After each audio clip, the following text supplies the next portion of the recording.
faculdade de psicologia foi criada por volta de 1880 na Europa, mas no Brasil somente 80 anos mais tarde, sendo que a regulamentação da profissão ocorreu em 1964. E um momento importante foi o lançamento deste livro, Psicólogo Brasileiro, em 1994 pelo Conselho Federal de Psicologia. A partir dele, o Ministério da Educação definiu as novas diretrizes de ensino para os profissionais da área. Por ser uma ciência jovem, as descobertas na psicologia não param. A mais recente foi alcançada por meio de outra ciência. A nanotecnologia revelou regiões muito pequenas no cérebro humano que antes eram invisíveis. Isso fortaleceu, por exemplo, o trabalho da psicoterapia, que a partir de mudanças de comportamento pode sim afetar o desenvolvimento de neurônios. A psicologia tem pouco mais de 100 anos. Então, tem muita coisa ainda a estudar, a se fazer. Então, antes de mais nada, tem que gostar muito de estudar e continuar a estudar. O psicólogo também pode atuar em pesquisa de mercado, uma área pouco explorada. Como bom entendedor do comportamento humano, o psicólogo analisa os consumidores para perceber tendências de consumo que ajudem as empresas a criar ou corrigir estratégias comerciais. Fátima se tornou analista de pesquisas há 20 anos. Uma época em que a maior parte dos psicólogos nem desconfiava que podia trabalhar com pesquisa política e de mercado. A pesquisa, ela tem as suas raízes até na psicanálise mesmo, que é a coisa de observar o comportamento, analisar o comportamento por meio do relato verbal. O momento mais desafiador é quando os pesquisadores voltam das ruas com dezenas de respostas que, antes de ser divulgadas, precisam ser interpretadas. É nesse momento que a capacidade de analisar o ser humano faz do psicólogo um profissional indispensável dentro de um instituto de pesquisa. Essa capacidade de reflexão, de perceber as coisas de uma forma mais global. E através do relato, você inferir coisas, né? Analisar, perceber nas entrelinhas, né? O que a pessoa está querendo dizer. O mercado sinaliza novas oportunidades ao psicólogo. Por isso é preciso ficar atento às tendências. O serviço de coaching é uma delas. Foi no início da década de 1980 que o coaching começou a ser usado pelas grandes empresas norte-americanas. Coach está sempre ligado à solução e ao futuro. Ele nunca é ligado a problema, mas a desafio. 3 palavras em inglês são muito usadas neste serviço e vale a pena entendê-las. O coaching é o processo de atendimento individual feito por um especialista em comportamento humano e desenvolvimento de carreira. Coaching é o profissional que realiza esse serviço. Este nome vem do inglês e significa treinador. O coaching é como se chama o executivo que procura essa ajuda. Entre as principais metas de executivos que começam o coaching está o desafio de assumir a coordenação de uma equipe. Primeiro, liderança, aperfeiçoar a capacidade de liderar pessoas. O segundo motivo é buscar graus de complexidade no cargo, ou seja, ser promovido de um cargo para outro.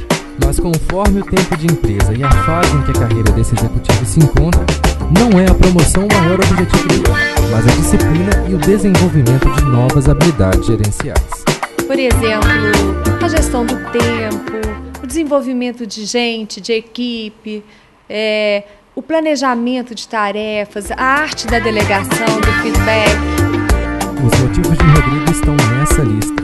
Como gerente de contas de uma empresa de telefonia, ele desafia cumprir metas de produtividade e faturamento e sabe que depende da equipe para fazer isso. O maior desafio hoje do líder é gestão de pessoas.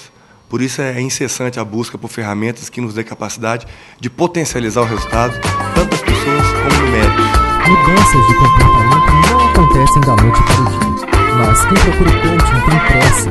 Por isso, as sessões que podem variar de 1 hora a 2 horas e meia tentam habilitar o executivo para ele mesmo cuidar do próprio desenvolvimento. O coaching é um processo gradativo e contínuo e traz algumas ferramentas muito poderosas. Talvez a principal delas é o autoconhecimento, para que você possa lidar melhor com essas situações diversas que acontecem no ambiente empresarial. Ser coach não é uma tarefa exclusiva de psicólogos, embora seja importante que o coach conheça técnicas e conceitos da psicologia. Outras habilidades também são fundamentais. O coach precisa ser observador, ter habilidade para lidar com pessoas, saber analisar situações e comportamentos e ter condições de fazer um bom diagnóstico do seu cliente. Gostar muito de gente. Segundo, entender do ambiente organizacional. E terceiro, ter uma qualificação técnica na área de educação e na área de desenvolvimento profissional. Soraya está terminando o doutorado em administração. É professora e consultora de empresas, mas a maior parte do tempo ela passa nas sessões de coaching, ajudando executivos como Leonardo a se desenvolver e buscar o autoconhecimento. A primeira coisa é querer ser feliz, porque o coaching, quando ele é bem estruturado, a gente faz um mapeamento de competências, com certeza a pessoa vai se defrontar com ela mesma. Então ela vai ter que se posicionar. E aí, o que eu quero da vida? Quero realmente ser feliz de que tanta? Qual o tamanho da minha felicidade? Quero um aumento de salário, mas qual é o aumento? Vou ter meu próprio negócio, vou ser empregado? Então é um momento de grandes decisões. Leonardo é engenheiro eletrônico e pós-graduado em gestão de projetos. O comportamento dele mudou muito em 2 meses de coaching. Ele buscou o coaching para se conhecer melhor, saber do que é capaz de fazer na carreira e conseguiu. Impressionante o tanto que a gente descobre, que a gente se conhece pouco e que a gente muda muito também.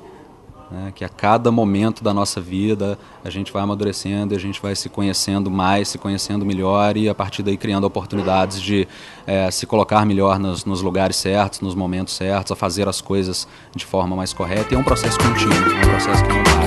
No Brasil, a técnica passou a ser difundida na virada do milênio e se tornou uma alternativa para executivos que querem conhecer melhor suas habilidades e construir uma carreira sólida. As pessoas estão cada vez mais precisando serem originais, serem mais inteligentes, mais felizes. Esse sistema de condicionamento que as empresas têm colocado para que todo mundo seja igual a todo mundo não vai gerar bons profissionais. Com isso, essa necessidade de atração dos melhores talentos, manutenção desses melhores talentos, faz com que as pessoas tenham que mostrar o melhor delas.